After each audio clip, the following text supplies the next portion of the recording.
নমস্কার, ব্রেকিং বাংলায় আপনাদের স্বাগত। আমি জয়ন্ত মজুমদার। আজকে যেটা আমরা থাম্বনেল করেছি সেটা হলো যে এইরকম সব রাতের অন্ধকারে জ্ঞানেশ কুমারের কমিশন, তাদের সব কাণ্ড কারখানা। আমরা ছোটবেলা থেকে দেখতাম যে রাতে কাদের কারবার।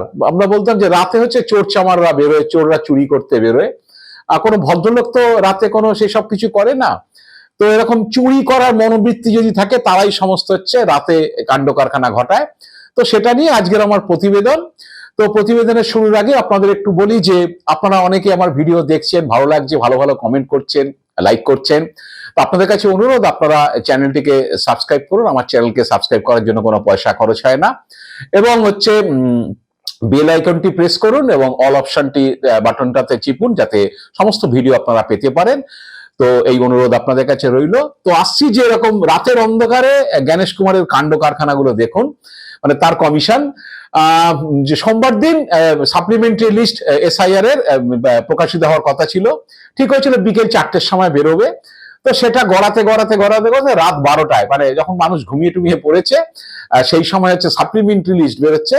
আমাদের এখানে মনোজ আগরওয়াল সিইও, তিনি কি যুক্তি দিচ্ছেন না যে বিচারকরা এইগুলোকে সম্পন্ন করেছেন তাদের সবটা ই সাইন হয়ে আসেনি। আচ্ছা বাবা, যতটা ই সাইন হয়ে আসেনি বাকিটা করে দিতে পারতে, বাকিটা পরে তো তুমি আবার এক সপ্তাহের মধ্যেই সাপ্লিমেন্টারি লিস্ট বার করবে। গভীর রাতে কেন? আসলে গভীর রাতে করা হচ্ছে যে আমি যে সব কেটে মেটে বাদ দিলাম, হচ্ছে তারা লোক পরে জানতে পারলো, সঙ্গে সঙ্গে বিকালবেলা থেকে জানতে পারলে জানাজানি হবে। আমি আবার কারোর নাম জোর করে ঢুকিয়ে দিলাম কিনা ফর্ম 6 এর মাধ্যমে, যে কায়দা করে, এগুলো সব দিল্লি থেকে এখন হয়, দিল্লি থেকে সব আপলোড হয়েছে। কোথা থেকে কে কি করে বসে আছে জানে না, কারণ ইলেকশন কমিশন যখন লজিক্যাল ডিসক্রিমিনেন্সি করে তখন আমাদের এখানকার এআরও ইআরওরা জানতো না, দিল্লি থেকে করে দেওয়া হলো এবং শেষ মোমেন্টে। তো এবার ওই নতুন ফর্ম বিজেপির লোকজন যদি দিয়ে থাকে, যেগুলো তুলে দাও, লোক জানাজানির আগে ঢুকে তো যাক, তারপরে দেখা যাবে একবার ঢুকেতে গেলে তারপরে আর বলবে এখন আর বাতিল হবে, এটা দিয়ে ভোট হবে। তো সব চুরি চামারি যাদের অভ্যাস বা চুরি চামারি যারা করছেন, তাদের হচ্ছে এইসব রাতের অন্ধকারে কারবার, এবং সেটা এক্সপোজ হয়ে গেল এই সাপ্লিমেন্টারি লিস্টে। এবং হচ্ছে যেটা যে অদ্ভুত অদ্ভুত সব ঘটনা ঘটেছে। আমি জানি না সত্যি সত্যি সেই বিচারকরা এইরকম তারা প্রসেসে তারা কেটেছে কিনা, সেটা ট্রাইব্যুনালে গেলে নিশ্চিতভাবে বিচার হবে। কারণ এখন যাদের নাম কাটা গেছে তাদের কাছে শুধু একটা ভোট বড় ব্যাপার না, একটা ভোট দিতে পারলাম না সেটা বড় ব্যাপার না, তাদের নাগরিকত্ব হচ্ছে প্রশ্নের মুখে ঠেকবে। কারণ হচ্ছে তারা ভবিষ্যতে নাগরিক থাকতে পারবে কিনা, আসামের মতো হয়ে যাবে কিনা, তাদের সেই প্রশ্নের তারা যথেষ্ট ভীত। অদ্ভুত ঘটনা সেটা হচ্ছে পরে জানা যাবে যে সত্যি সত্যি সেই বিচারকরা এদেরকে সবাই এইভাবে নাম কাটা হয়েছে, নাকি বিচারকরা বিচারকের মতো করে দিয়ে গেছেন, ইলেকশন কমিশন কায়দা কানুন গুলো করেছেন। সেটা পরে বিচার হবে, তারা নিশ্চিতভাবে ট্রাইব্যুনালে যাবেন, তাদের যে ডকুমেন্টস আছে সেটা তারা প্লেস করবেন।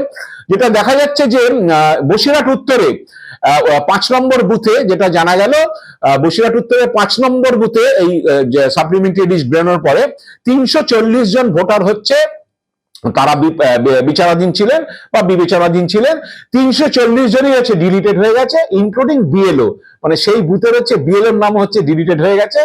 তো সেই বিএলও কে যখন সংবাদ মাধ্যম জিজ্ঞেস করেছে মোহাম্মদ সাইফুল ইসলামকে, তিনি বলেছেন যে 340 জনের মধ্যে কয়েকজনের ডকুমেন্টস ছিল যাদের হচ্ছে ইলেকশন কমিশনের ডকুমেন্টস এর যে লিস্টিং তাদের সঙ্গে ম্যাচ করেনি, তাদের হয়তো বাদ যেতে পারতো, কিন্তু বাকি সবাই কাগজপত্র ঠিকই দিয়েছিল। এবং তিনিও বলছেন যে আমিও আমার কাগজপত্র ঠিকই দিয়েছিলাম। তিনি সরকারি চাকরি করেন, তো তারপরে কেন এইভাবে বাদ হয়ে গেল জানি না। এখন লোকজন আতঙ্কিত হয়েছে, তাকে ফোন করছে বা তার সঙ্গে যোগাযোগ করছে। তা তিনি তাদের বলে দিয়েছেন যে এবার যেভাবে করতে হবে, জেলা শাসক, অতিরিক্ত জেলা শাসক বা মহকুমা শাসকের কাছে অফলাইন আবেদন এবং হচ্ছে ইলেকশন কমিশন অনলাইন আবেদন করতে হবে ট্রাইব্যুনালের জন্য। কিন্তু তিনি যেটা ক্ষোভের সঙ্গে জানিয়েছেন যে এই ঘটনাটা যে একটা লোকের নাম হচ্ছে অ্যাডজুডিকেশনে যারা ছিল তাদের ওঠেনি, এরকম একটা অদ্ভুত ঘটনা ঘটেছে। অনেকেরই ডকুমেন্টস ঠিক ছিল। তো এই নিয়ে এইআরও এবং ইআরও তারা নাকি খুব একটা আমল দিচ্ছেন না, তারা বলছেন যে ওই ইয়েতে যেতে বলো, ট্রাইব্যুনালে যেতে বলো। তাতে তিনি খুব বিস্মিত হয়েছেন যে লোকগুলো বিপদে পড়েছে। আবার একটা হয়েছে সুজাপুরে 3 নম্বর বুথে 522 জন হচ্ছে বিচারাধীন ছিলেন, তার মধ্যে 427 জন বাদ, মানে র্যান্ডাম বাদ। যাই হোক, তারা নিশ্চিতভাবে 427 জন যাবেন। তো এইরকম এখন সত্যি সত্যি বিচারকরা বাদ দিয়েছেন না কমিশন করেছে, কারণ কমিশনের সব লুকো ছাপা, সব চেপে চেপে রাখার ব্যাপারটা, গভীর রাতে লিস্ট প্রকাশ করা, এসব নিয়ে সন্দেহ জাগছে। তো যেমন অদ্ভুত ব্যাপার, দিল্লি থেকে কমিশনে আমাদের বিচারকরা যারা 700 সামথিং বিচারক যারা এগুলো করেছেন, তারা জানিয়ে দিয়েছেন কমিশনকে যে এই কনস্টিটিউয়েন্সিতে এই নামকে তারা বাদ দিয়েছেন বা এগুলোকে হচ্ছে রেখেছেন, দিয়ে জানিয়ে দেওয়ার পরে দিল্লি থেকে সেগুলো আপলোড হয়েছে 294টা বিধানসভা কেন্দ্র। দিল্লি যখন আপলোড হয়েছে তাদের কাছে হিসেব আছে যে কত নাম হচ্ছে থেকে গেল, কত বাদ গেল। কিন্তু হচ্ছে মঙ্গলবার দিন পর্যন্ত হচ্ছে সিইও মনোজ আগরওয়াল তিনি সংখ্যা বলতে পারলেন না যে কত বাদ, কত হচ্ছে নিষ্পত্তি হয়ে লিস্ট বেরিয়েছে, কত লোকের লিস্টটা বেরিয়েছে, কত বাদ গেছে, কত থেকে গেছে। বারবার একই কথা বলছে যে ওসব আমরা জানি না। আসলে জানবেন, জানাবেন কি, জানলে তো সব দুধ কা দুধ পানি কা পানি হয়ে যাবে, লোক জেনে যাবে যে 27 লাখ না 29 লাখ, এতদিন বলেছে 29 লাখ, বলছে আমরা জানি না। যেমন যেমন করে সাইন করে পাঠাবেন বিচারকরা, তেমন তেমন হচ্ছে যে আপলোড হবে, মানে সাপ্লিমেন্টারি লিস্ট বেরোবে। তো বিচারকরা তার গুনতে বসেননি যিনি যে বিধানসভা কেন্দ্রে আর কোন বিধানসভা কেন্দ্রে আর কত কত করে বাদ চলে গেছে। হাইকোর্টের চিফ জাস্টিসও তিনি গুনতে বসেননি যে কতগুলো অ্যাসেম্বলিতে কত লোকের বাদ গেছে, কত লোকের থেকে গেছে, টোটাল কত লোকের সাপ্লিমেন্টারি লিস্ট বানিয়েছে। এটা হচ্ছে ইলেকশন কমিশন প্রসেসটা করেছে, দিল্লি থেকে আপলোড হয়েছে, সুতরাং হচ্ছে তারা বলতে পারবে, কিন্তু কিছুতেই সংখ্যাটা তারা বলছেন না। তবে আমি যেটা শুনলাম সেটা হচ্ছে যে 27,23,000 সোমবার রাতে, যে গভীর রাতে আপলোড হয়েছে, মানে লিস্ট বেরিয়েছে যেটা টোটালটা, এবং তার মধ্যে হচ্ছে 8,07,98,000 হচ্ছে বাদ গেছে 27,23,000-এর মধ্যে। এবং যে এতদিনে যা প্রসেস হয়েছে এটা হচ্ছে গত সপ্তাহে পর্যন্ত যে বিচারগুলো হয়েছে, যেটা অলরেডি সিইও বলছেন যে 29 লক্ষ, এবং আমি যেটা শুনলাম যে এটা প্রায় 40 লাখের কাছাকাছি হয়ে গেছে যে সংখ্যাটা, কিন্তু ওরা কম্পাইল করে সেটা বলছে না যে কতগুলো ভোটারের নিষ্পত্তি হয়েছে। এবং যেটা ঘটনা সেটা হচ্ছে 6 থেকে 10 এপ্রিলের মধ্যে এই 60 লাখের হচ্ছে নিষ্পত্তি হয়ে যাওয়ার কথা, ম্যাক্সিমাম 12-13 এপ্রিল যেতে পারে। তারপরে কমিশন কবে লিস্ট আপলোড করবে তাদের শেষ পর্যায়ের সেগুলো কমিশন বলতে পারবে। তো একটা সবকিছুতেই একটা গোপন, একটা লুকোছাপা ব্যাপার। তো সেই লুকোছাপা ব্যাপার করতে গিয়ে হচ্ছে 6 বছর আগে একটা অর্ডার হচ্ছে বাইরে চলে এসছে কেরালাতে, যে সি অফিস মানে ইলেকশন কমিশনের অফিস থেকে একটা অর্ডার, সেই অর্ডারে হচ্ছে বিজেপির স্ট্যাম্প, মানে বিজেপির ভারতীয় জনতা পার্টির স্ট্যাম্প মারা। সেই অর্ডারটা প্রকাশ্যে আসতে দক্ষিণ ভারতে কিছু চ্যানেল খবর করেছে সম্প্রতি, এবং সেটা তৃণমূলের যে সাংসদ মহুয়া মিত্র তিনি সেটা পোস্ট করেছিলেন, এবং তারপরে সেটা ভাইরাল হয়ে গেছে যে ইলেকশন কমিশনের অর্ডার, সেটা নিয়ে হচ্ছে তাতে হচ্ছে বিজেপির রাবার স্ট্যাম্প। এটা হই হই হয়েছে, মুখ্যমন্ত্রী মমতা বন্দ্যোপাধ্যায় হচ্ছে প্রতিক্রিয়া দিয়েছেন, অভিষেক বন্দ্যোপাধ্যায় প্রতিক্রিয়া দিয়েছেন, প্রত্যেকেই প্রতিক্রিয়া দিয়েছেন যে এরকম ইলেকশন কমিশনের হচ্ছে ইয়েতে নির্দেশিকাতে কেন বিজেপির স্ট্যাম্প ব্যবহার হবে। এবার ইলেকশন কমিশন কি করলো হচ্ছে সোমবার দিন রাতে একটা তারা সমাজ মাধ্যমে এক্স হ্যান্ডেলে তারা একটা পোস্ট করে দিল, যেটা হচ্ছে ক্লারিক্যাল মিস্টেক, সে কারণে হয়েছে। তারপর নাকি কাকে কাকে সাসপেন্ড হয়েছে, জানি না 6 বছর আগের অর্ডারে কি করে সাসপেন্ড হবে। তো এইসব এখন হচ্ছে, মানে আজকে না, জ্ঞানেশ কুমার না, অনেক আগে থেকে এসব খেলা শুরু হয়ে গেছে, এখন বোঝা যাচ্ছে। 19 মানে মোদিজির অমিত শাহ হচ্ছে গভর্নমেন্ট, সেই সময় ইলেকশন কমিশনে হচ্ছে অর্ডারে বিজেপি স্ট্যান্ড। তো এখন বিজেপির লোকরা লজ্জায় কিছু বলতে পারছে না, বলছে 19 সালের অর্ডার নিয়ে কেন 26 সালের লম্পজম্প হচ্ছে। আসলে বিষয়টা না, মানে গর্ত খোঁড়া অনেকদিন আগেই হয়ে গেছে, এখন এসে একেবারে পরিপূর্ণ রূপ দিচ্ছেন হচ্ছে জ্ঞানেশ কুমার।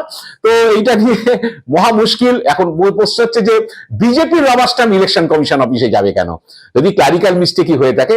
বিজেপির রাবার স্ট্যাম্প তো বিজেপির লেটারের কোনো যদি অর্ডার হয়, বিজেপির যেমন দিল্লির অফিস থেকে বেরোয়, কি বিভিন্ন রাজ্যের সদর দপ্তর থেকে যেসব নির্দেশিকা বেরোয়, তাতে তার হচ্ছে স্ট্যাম্পটা থাকে। স্ট্যাম্পটা হচ্ছে একটা প্রমাণ যে এইটা হচ্ছে বিজেপির অফিসিয়াল চিঠি বা কিছু, যেখানে লেটারের সঙ্গে স্ট্যাম্পটা মারা হয়, সেই স্ট্যাম্পটা সবার এক। তো এটা ইলেকশন কমিশনে যাচ্ছে, এখন এইসবগুলো চলছে, এবং হচ্ছে মানে অদ্ভুত সমস্ত কাণ্ড কারখানা চলছে, প্রশাসনের সব বদলি, সবকিছু হয়ে যাচ্ছে। সোমবার দিন 73 জন আরো মানে রিটার্নিং অফিসার বিধানসভা কেন্দ্রের, 294টা বিধানসভা কেন্দ্রের 294 জন রিটার্নিং অফিসার, সোমবার দিন 73 জন রিটার্নিং অফিসার বদলি হয়ে গেল। নন্দীগ্রাম থেকে সেখানকার বিডিও ভবানীপুরের রিটার্নিং অফিসার হয়ে গেলেন। এই নিয়েও মুখ্যমন্ত্রী মমতা বন্দ্যোপাধ্যায় প্রতিক্রিয়া দিয়েছেন। এইসব চলছে। যাই হোক, এখন অনেক চেষ্টা চরিত্রে করে কি হবে যাই না। এমনিতেই জ্ঞানেশ কুমার একটু চাপে রয়েছেন, মনোযোগ রয়েছেন। আসলে চাপটা কিছু না, সেটা হচ্ছে যে এই 60 লাখ যারা, তাদের সবারই হচ্ছে নামটা কাটতে চেয়েছিল, আর কিছুই না, যে প্রত্যেকের নাম কাটা যাক, 10 লাখের মতো হিন্দুর নাম কাটা যাবে, আর গরিব মানুষ বেশিরভাগই হচ্ছে তারা কোথায় যাবে, কোথায় কি করবে। এবং 50 লাখ মুসলিম, এই যা এখন যা ইকুয়েশন যা দেখছি 60 লাখের মধ্যে প্রায় হচ্ছে 48-50 লাখ মুসলিম ভোটার এবং 10 লাখ হিন্দু ভোটার। 60 লাখ নামটা কেটে দাও, কেটে দিয়ে 1,23,000 মানে 100 কোটি শুভেন্দুদের যে শুভেন্দু অধিকারীদের যে গল্প ছিল, যে মানে যা বক্তব্য ছিল, কেটে দাও, কেটে দিয়ে ভোট করো। র্যান্ডাম হচ্ছে ভোট কেটে দিলে হচ্ছে তৃণমূল হেরে যাবে, এটাই টার্গেট ছিল, বিজেপি দখল করবে। তো এখন হচ্ছে এই 60 লাখকে র্যান্ডাম বাদ দিতে গিয়ে এই সুপ্রিম কোর্ট, মমতা বন্দ্যোপাধ্যায় তৃণমূল মামলা করায় সুপ্রিম কোর্টের মধ্যে ঢুকে পড়াতে, এইসব জুডিশিয়ারি এর মধ্যে ঢুকে পড়াতে সমস্যা হয়ে গেছে। এখন আমি প্রথম লিস্টিং এ যদি বলছি 27 লাখে 8 লাখ বাদ যায়, 19 লাখ থেকে যায়, বা পরবর্তীকালে 33 লাখের মধ্যে যদি আরো হচ্ছে এরকম 19-20 লাখ থেকে যায়, মানে 40-42 লাখ লোক যদি থেকে যায়, বাকি যারা ইয়েতে যাবে ট্রাইব্যুনালে যাবে, এই 40-42 লোক হচ্ছে ভোটার থেকে যায়, এটা তো বাড়তি চাপ না, এদের তো সবাইকেই কেটে দেওয়ার কথা ছিল, সবাই কেটে দিয়ে হচ্ছে হাত পা ছুড়বে, আর তো আমার কিছু করার নেই, ভোটার লিস্ট থেকে নাম কেটে গেছে, ভোট দিতে পারবো না, এবারে তো দিতেই পারবে না, পরবর্তীকালে কি হবে ভগবান জানে। তো এটা করতে গিয়ে একটু ধাক্কা হয়েছে। এখন নানান ভাবে সব কন্ট্রোল নিয়ে যদি টিয়ে করে একদম রাষ্ট্রপতি শাসন হলে যা হয়, অন্য কিছু না, সব বদলা, chief secretary, home secretary, DG, CP, 12খানা জেলা শাসক, 35 জন 40 জন পুলিশ আধিকারিক, ইনক্লুডিং হচ্ছে 12-14 জন পুলিশের এসপি, সব বদলে, যারা ভোট প্রসেসে আছে প্রায় 40 জন পুলিশ অফিসারকে আইপিএস কে বদলি করে দেওয়া হয়েছে, 15 জন 16 জনকে আইএস কে বদলি করে দেওয়া হয়েছে, অনেককে বাইরে পাঠিয়ে দেওয়া হয়েছে রাজ্যের বাইরে অবজারভার করে। এখন যেটা কমিশনের মানে আছে টার্গেট, যদি ইভিএমটা ট্যাম্পারিং করতে পারে ভালো, জানি না সেটা হবে কিনা, সেটা হওয়া একটু কঠিন আছে। যেটা হবে যে কাউন্টিং হলে এবার ওই ইয়েদের রেখে একটা চেষ্টা হবে, ওই সেন্ট্রাল ফোর্স যদি বুথের ভেতর ঢোকাতে পারে, তাহলে বুথের ভেতর ঢুকে তারা তাণ্ডব করবে, ওটা একটা চেষ্টা।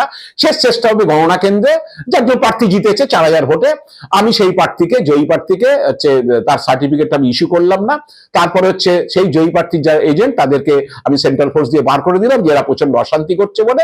তারপরে হচ্ছে আমি যাকে জেতাতে চাই তার নামে সার্টিফিকেটটা করে দিল্লি থেকে ফ্যাক্স এসে যাবে, সেই উইন বলে, তারপর বাকি যা কাণ্ড কারখানা হবে। এবার তুই যা, আমি উইন করে সার্টিফিকেটটা দিলাম, তুই কোর্টে যা, ইয়েতে যা, 5 বছর 7 বছর আরেকটা বিধানসভা ভোট এসে যাবে, তার কোনো ফয়সালা হবে না। এখন শেষ চেষ্টা হচ্ছে এইটা, যে যেটা প্রার্থীকে হচ্ছে হারিয়ে দিয়ে হারা প্রার্থীকে জেতানো, এটাই বোধহয় কমিশনের লাস্ট বাকি আছে বিজেপিকে বাংলায় ক্ষমতায় বসানোর জন্য। জানি না শেষ পর্যন্ত কি হবে, এখনো অনেক খেলা নিশ্চয়ই ভাবে খেলবেন অমিত শাহ, মোদিজি এবং হচ্ছে জ্ঞানেশ কুমার, বা তার যারা চেহারারা বা সাঙ্গপাঙ্গরা আছে, এখানে আছে মনোজ আগরওয়াল এবং সুব্রত গুপ্ত, তারা কি করে যাই না, আছে আগামী 1.5 মাস তো আমাদের দেখতে হবে। 1.5 মাস বলবো না, এই 1 মাস 10-12 দিন, 15 দিন, হ্যাঁ 1.5 মাসের কাছাকাছি দেখবো আরো কি কি রঙ্গ তারা দেখায়। আজ এ পর্যন্তই, আপনারা ভালো থাকবেন, সুস্থ থাকবেন, নমস্কার।